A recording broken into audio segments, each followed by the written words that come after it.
Hello, everyone, and welcome back to Real Talk No Gimmicks with Haley, Dami, and Erin. We're so happy that you guys are here because we have a really exciting and engaging conversation we're about to have. So we're so glad that you're here. Strap in because it's gonna be a lot. But thank you again for listening. Sit tight. It's gonna be a good episode. So without further ado, Demi, what are we going to be talking about? Okay, so obviously last episode was very lighthearted. It was about college life. This episode is a little bit more deep, but we're still going to make it lighthearted as we can. And it's all about, just let it go, let go of all the hurt, letting go of the pain that, some people have brought upon you or your family. So, yeah. Man, where do we even start? Dang. I think my nose is gonna come in. I guess I think you wrote, "Hey, like, are we still seeking closure or an apology?" That one really struck me. Okay, I'm gonna talk about letting it go from high school. Okay. Yes. And middle school because that I don't want to make it seem like it was bad, but it was bad. It was pretty bad. I mean, all three of us were there. It was not It was like, I know everyone has different college experiences, and I know there's people that have suffered way, way worse. So I'm not, trying to make light. But for me, those verses, the verses in the Bible that's like, God will never give you more than you can bear. Like, I was on the point where I was like, God, this is all too much. It was to the point where I would get picked up from school, and I would be able to get in the car and be able to hold it together once we passed the first corner from our school. And when we got to the light, lost it. Yeah. Cried I probably cried, if I didn't cry once a week, that was a good week. Yeah. Minimum once. That's honestly. I think it was people. I feel like I have a really big heart. You do. I let a lot of people just keep running in and out. Literally, I don't know any black kids out there, maybe minorities, where black parents say don't keep running in and out my door, letting the good air out. I'm not saying that to my kids. Anyway. Yeah, that was letting the good air out of my heart. People just got the opportunity to be my friend today and then drag me through the mud tomorrow and then text me kindly on Monday and then curse me out on Friday. I didn't understand, and for a while I was I need closure and I need an apology because I don't deserve it. And I knew that I got over it by God's grace because one day Demi was like, remember such and such happened? And I was like, huh? Wow. I was like, when was that? She's like, and she's giving me details yeah, and remember such and such said this, and then I was like, no. Whoa, yeah. You're like, who? It's I remember I went to high school. It's not like I got dropped on my head and just can't remember, but it's those moments of hurt. I genuinely, I just don't remember it, and I think it's we talked about last episode is that in college I was able to be able to cancel out noise and really just get healed from within by God's grace. Then now I don't need an apology, and now this is true. There's certain people, and I won't name names, and I don't discuss this ever, but there's people that have literally messaged me, some people that genuinely have hurt me in the past, and be like, Haley, I see what you're doing, can you just pray for me, and I'm in a place now that I'm of course. What is it? I don't need details, and I don't want to rub it back in your face and be like, see, now you need me, ha ha ha, look, I'm popping and all. It's just thank you.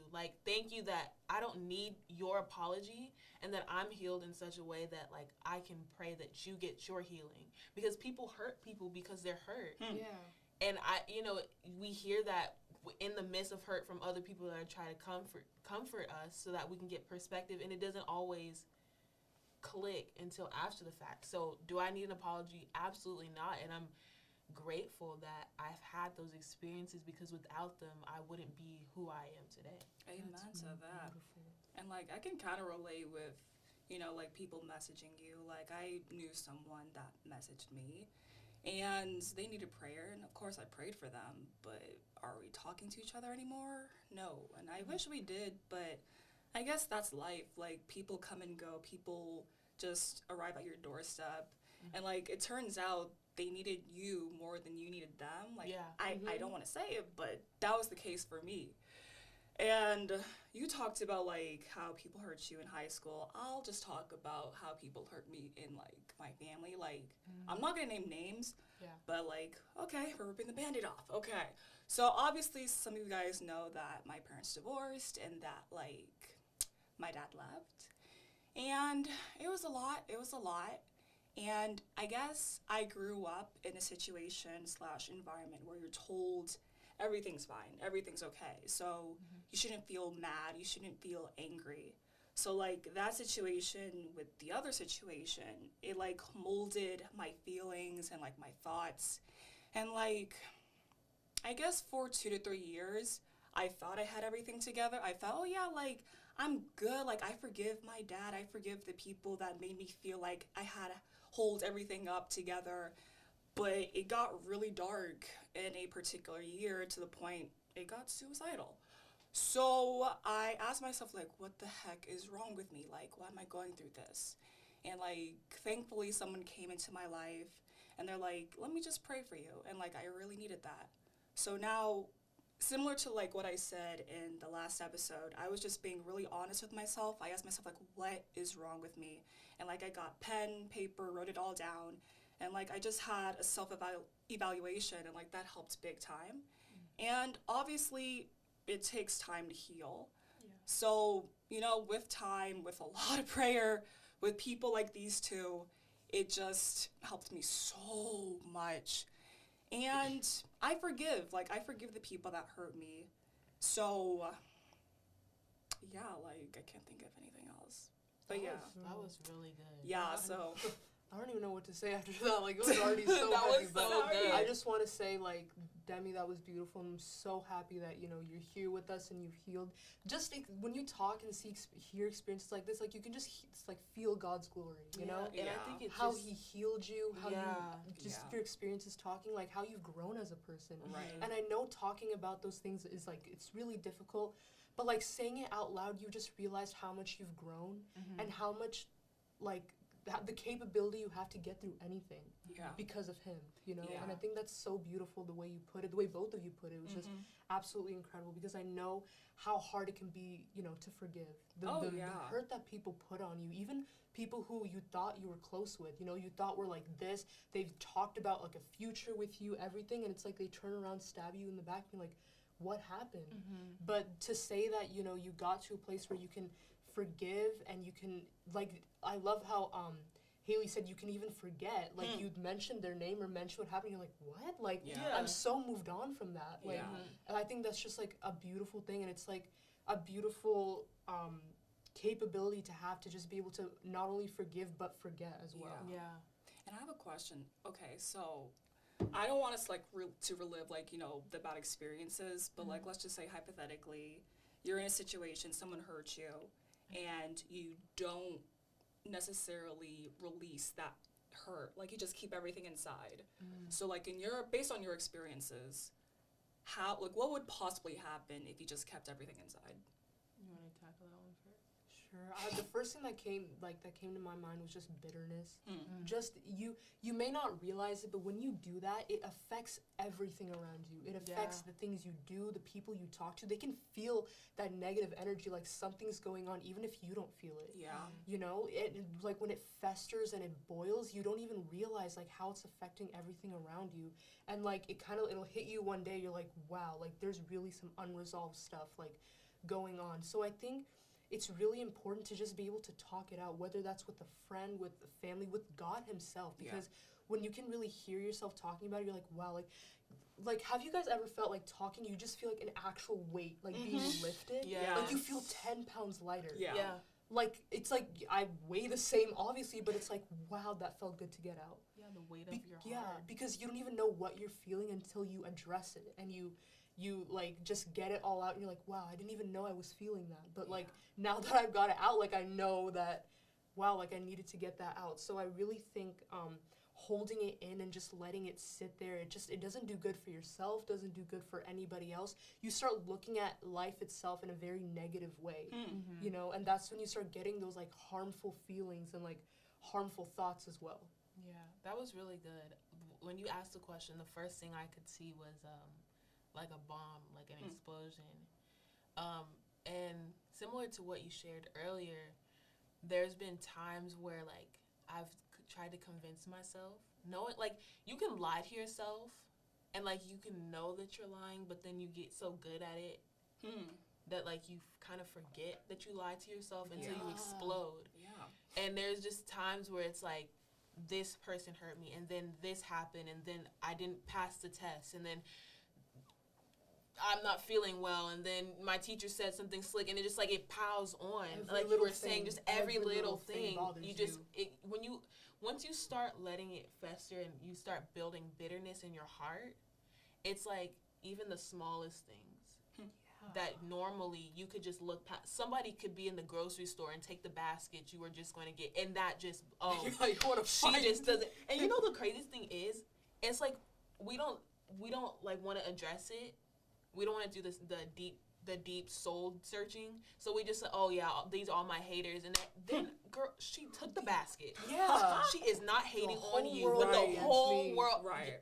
Yeah, they saw me with they saw my new earrings. She's hating on me, the diamonds, you know. And I think too, like in addition to exploding, it's like you become so defensive. Yeah.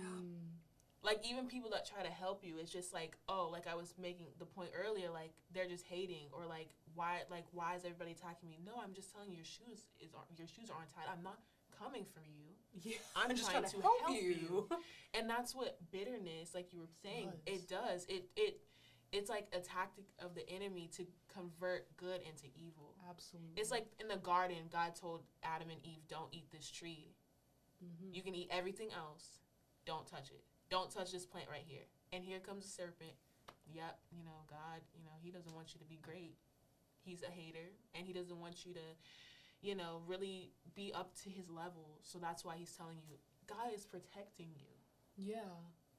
But you see it as, oh, yeah, he doesn't want to be great. Right. And it's like deception. You become so deceived in how you perceive yourself that you just automatically think everybody else views you the same way. They could think you're the most beautiful person in the world, but because you don't see it, because Jimmy and Sarah and Julian told you that you weren't. If your name's Jimmy, Jillian, and Sarah, we love you. It's just, yeah. But because they told you what you weren't, now you think everybody else sees you that way. Yeah. So I think holding on creates bitterness, like you said, makes you defensive, and if you're not careful, you explode on the wrong person. Yeah. And like that was literally my situation, like, you know, maybe 4 years ago. Like I got so snappy. I screwed up relationships with very close people. Like I know I screwed up some relationships with these two, my mom, my sister, and like absolutely some. Not. Okay. Okay. Well, not in this. I was like, when did she? Well, look, forgive and forget, because I don't remember. Okay, that's okay. Perfect example. I have a really strong memory, so I remember a lot of things. But yeah, I know I screwed up a lot of relationships, and like after releasing the hurt, the pain, I just find myself in like a mirrored, I don't know, scene. Like now my relationships with the people that I love, they're like 10 times better. You know, like one particular relationship was 10 times better before my dad left, before my parents divorced. So just releasing that pain, like I'm telling you, like you feel this weight off you, like you feel like you're flying, you know, and like that's like what I'm about to say is going to sound so twisted, but I'm only speaking from personal experience. I feel like I'm not saying pain is a good thing, but it does something to you that you can't really explain, but it's like it's just so positive. And like it has this, I don't know, like once you're through it, you have like a different perception of life, of people, you know, of situations. So yeah, how do you guys feel like once you're over, like I feel like we talked about this a little bit, but like just based on your experience again, how do you feel once you're beyond the pain or whatever? Well, to your point, I think pain is a good thing. Yeah. I mean, I'm not saying I want to have pain. I don't want to experience it. But like you said, after you get through it, it births purpose. Like we said earlier today, like without these experiences, what content would we have? Yeah. We wouldn't be able to tell you about how to get over situations if we never went through it. It's like somebody telling me how to start or fix my car, but they have no experience. Why would I? You're not credible. Right. So I think definitely pain is a good thing, and it births purpose, and it does give you perspective. You learn more in hard situations than you do when life is easy. Yeah. It's like when your mom's always cooking for you, you don't really learn. You don't learn how to cook, but you go through it yourself. Right, unless she tells you, hey, I'm not cooking dinner, so unless you want to eat, you better cook something, because you're not using my money. Right. So Chick-fil-A's out the window, so you better Chick-fil-A in that kitchen, okay? But without that, not necessarily it's painful, but the inconvenience even of having to do it on your own, you wouldn't learn. Yeah. And then after the fact, you might even find a new hobby. So I think that with all that being said, pain is a good thing, and it's once you get over it, it's such a liberating experience, and it marks the marked moments where you can see God's hand and faithfulness in your life. Yeah, that was really good. I mean, pain always has a purpose, doesn't it? You always learn from it. It can be anything, in any relationship, anything, any pain you feel, you just learn new lessons in life, even at only 19, almost 20 years old. Like,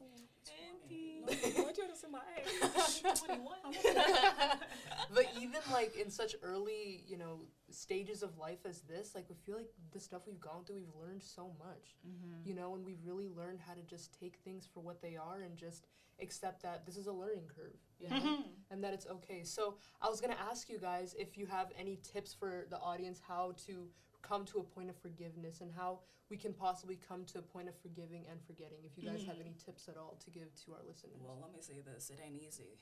Okay? Yeah. Like, it took me apparently 3 years to forgive my dad. It took me 3+ years to forgive other people that have hurt me in the past.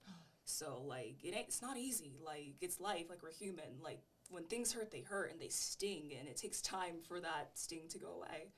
So, honestly, like, just embrace yourself in that moment, embrace yourself in that pain, and like similar to what we said in our last episode, just let God handle it, let go, let God, let it go. Oh, so sorry. Different songs. Two different songs. Sorry. Frozen or is this the gospel one? Oh. Let go. And let God. But anyway, like, just feel what you're feeling, embrace it, then let it go, let God, and keep moving forward. Yeah. It doesn't have to be perfect. That's the point of life. It's not perfect. So just keep going, and eventually, in due time, with prayer, you'll be able to forgive and forget. So that was really good. What do I want to say? Tips. First of all, not all pain's your fault. I want to encourage you to not blame yourself. You're not experiencing it because you're a bad person, because God hates you, because that's not. It says in the word that he chastens those that he loves. Like, you go through hard situations. It's not because God just woke up on the wrong side of the bed and was like, you know what, today I'm coming for you. Like, I just have a nasty taste about you today. That's not how he works. And he doesn't want us to experience pain. He doesn't want us to, like, cry and be, just feel defeated. But there is purpose. And so first, don't blame yourself. Don't blame God. I mean, people are like, well, why, if he's so good, like, why does he allow us to go through bad things? I don't have all the answers. Those are questions that, like, I wish I could give you the answers, but, truthfully, when it comes to forgiveness, it's like, that's where I feel like I draw near to him in those moments, because it's like, I feel like even though I have strong people in my life, like these two, like, there's just moments where it's like, you even feel like they might not get it. Even the closest people in your life, you may feel like, that you just want to be alone. So I think just tapping into the Lord, staying into your word, finding outlets, whether that's like walking or, I don't know, whatever it is that hobbies, outlets, finding somebody to talk to, just staying grounded in God. Don't try to depend on your own strength, because you only have so much stored up within you. But God gives you everything. He gives you enough to overcome it, and you'll get to that place. It may take you a month, a day, 10 years. But you'll get to that point. And once you do, and die to yourself. Well, that's the last thing. Forgiveness is killing all your pride. Like, even though somebody could have hurt you, like, being content where it's like, I don't even need the closure, that's a lot of maturity and a lot of, like, just dying of yourself. So be ready to sacrifice, because not everyone's going to give you the closure, because not everyone's on that mental wavelength, spiritual wavelength that you're on. Yeah, don't expect it. Absolutely. That was all, like, so good, like, so deep. This is such a good, we always have such good conversations, I swear. But I like how you were pointing out the time, aspect of it. Because forgiveness and just healing itself, it's a long journey. Do not count the days, the weeks, the months it's going to take, because, like, that is your own journey. You need to heal, and it's going to take a long time. I've been in places where I'm like, it's been like how you were mentioned, like, it's been years. Like, why does it still feel like this? Yeah. And you may think that something's wrong with you, that, like, this shouldn't be bothering me this much. Like, why is this, like, affecting me? But you're human. Yeah. Things like that take time. And again, don't blame yourself. Please, after all the stuff you've been through, please do not blame yourself. That is the last thing you need. The last thing you need is you against yourself. So Oh, sorry. that was good. Okay. That was kind of good. Okay, Reverend. I'm not even gonna lie. Okay, Reverend. We're not the Reverend. Prophetess. I was getting deep, and I was like, wait. We're like, oh, we're on a roll. Truthfully, I don't know where that came from. That Like, was I the just Lord. rolled out. That was Jesus talking. Holy Spirit. Yes. Anyway, Yeah, but in that moment when it feels like there's so much against you, again, you want yourself on your own side. So really embrace the journey. Just know that in the end, it's all going to work out. Because I always say, like, just imagine all the times that you thought you were literally going to die. And then you didn't. Like, the times you made it out. The times where, you made it out and you're like, why did I even stress? Like, why was I even so upset? Like, you will get to that point, I promise you. Every type of hurt and pain is going to take a different amount of time to get through, but I promise you there's always light at the end of the tunnel, especially through God. Yes. That was so good. You Well, heard it, folks. You heard it, folks. Don't forget to just be on your own side. Don't forget to not blame yourself, not blame God. Don't forget to just take time, because again, we're all human, okay, by the end of the day. And don't forget to stay real. See ya. Bye.